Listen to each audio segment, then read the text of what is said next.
I'm Karen, I'm Chief Exec of Cumbria Action for Sustainability. And we're a charity, obviously. Our vision is a net zero carbon Cumbria, and we work towards that through promoting and facilitating low carbon living, which is socially, environmentally and economically beneficial for Cumbrians. This is our 23rd year of operation, and in the last 12 months, we've actually doubled in size. So we now have 25 staff, so that's equivalent to about 17 FTEs.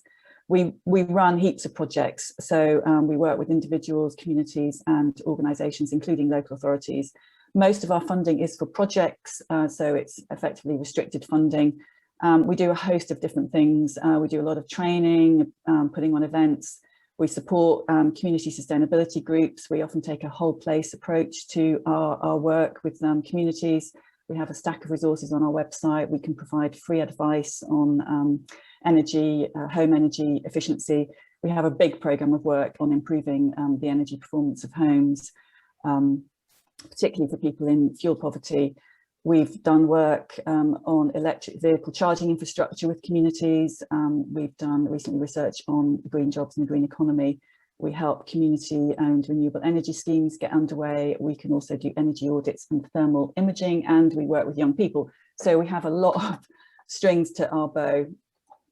In terms of working with local authorities, we do that. We mostly at district and county levels. There's a quick image there of the 6 district councils, and there's also Cumbria County Council.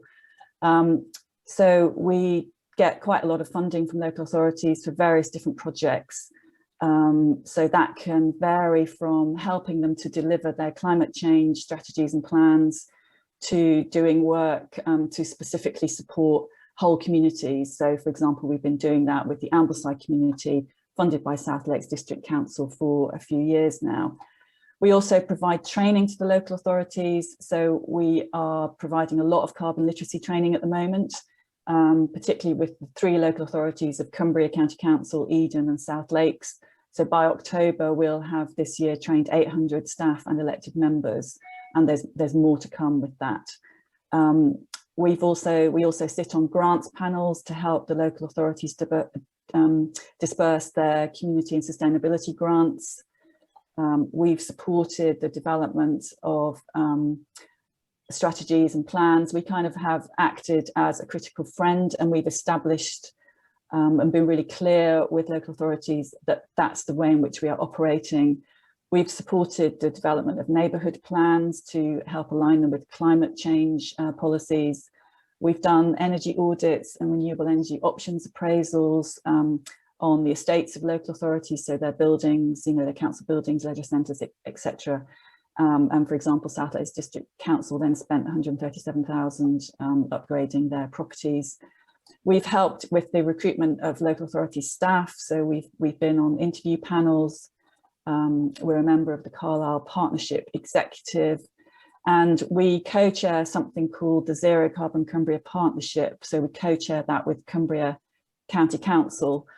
That partnership involves around 80 statutory, private and community organisations brought together to plan the pathway to zero carbon. I guess it's equivalent to a climate commission.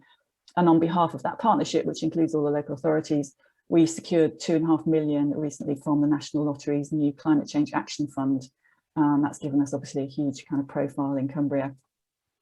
In terms of what we gained from local authority work, obviously profile, we are now, I think it's fair to say, credible and trusted.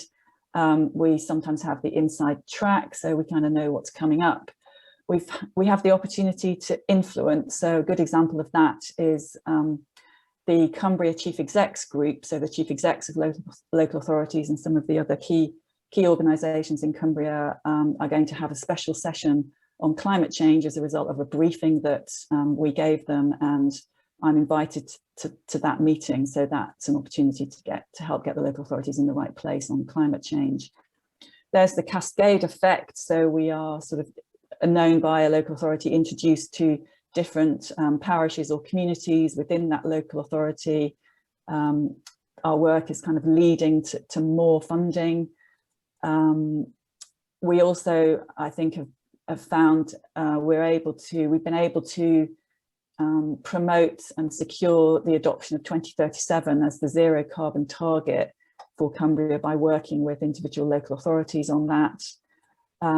We've been able to secure marketing support from local authorities to reach essentially more members of the community. So they're very, very happy to promote the kinds of work that we're doing.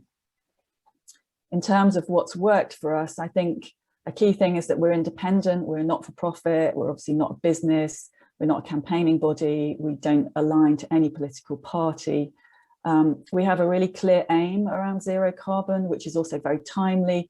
So it feels as though we're surfing the zero carbon wave at the moment.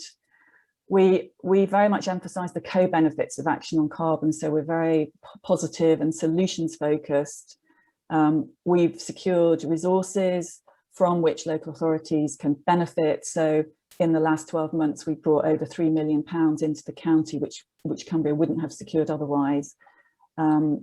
We also acknowledge and address their challenges. So for example, in Copeland, where there are areas of deprivation and unemployment, there's a lot of interest in the Whitehaven coal mine as a result.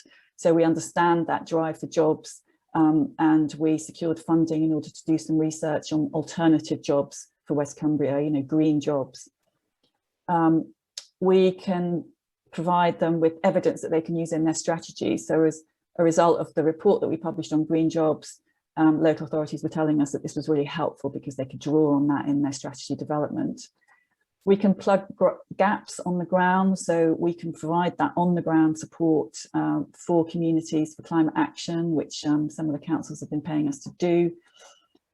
We have a great network, so we can deliver events for local authorities and bring in great speakers and audiences, and we can recommend organisations and experts for local authorities to contact. The training that we're providing is proving really, really popular on carbon literacy. It's a very tangible outcome. There are training budgets that we're able to access for that. And it really helps that now everybody knows us. We've also created accredited level 3 and 4 training programs on housing retrofit, which have been supported by the council, the local authorities, and which we can, you know, subsequently use for other projects. In terms of, very quickly, some tips and ideas, you know, helping local authorities to develop their strategies on climate change is a good idea. You can help with their contacts, their networks, put them in touch with suppliers and expertise. Can you provide carbon literacy training or some kind of tangible training scheme? We find, you know, doing energy audits gets us known as well. I think it's really important to pull on as many levers of influence as you can. So for example, look at the economics, promote the social impacts, provide the science, pull on the emotional lever, pull on the ego levers. So for example, Freegal, you know, it helps with dealing with waste, but it also contributes to carbon emissions and deprivation. So pull on as many levers as you can. It's often useful to step back and just look at the bigger picture, look at the assets, the allies, the barriers, the gaps in terms of relations with local authorities and where you would like to get them to. It's sort of almost taking a campaign planning approach. Don't underestimate the capacity needed to respond. As our profile has grown, we're dealing with just a cascade, a fountain of requests for help. And there is a bit of a challenge in balancing the pro bono work that we want to do with local authorities and the need to also secure funding and the financial sustainability of the organisation. I think the other thing, just as a thought we're seeing, is that there is more in-house climate change capability. We were very useful to councils when they didn't have that in-house capability. That's now changing. They're much more able to do their own strategies, which is great. I think it's another kind of strand might be to integrate work on climate and ecological crises. And I'm just throwing in offsetting at the end, just in that we're very aware that a lot of local authorities are interested in offsetting, and we're now looking at ourselves what kind of scheme we might brokerage that could be a local offsetting scheme. Right, I'm sorry I've gone over time, I shall stop there.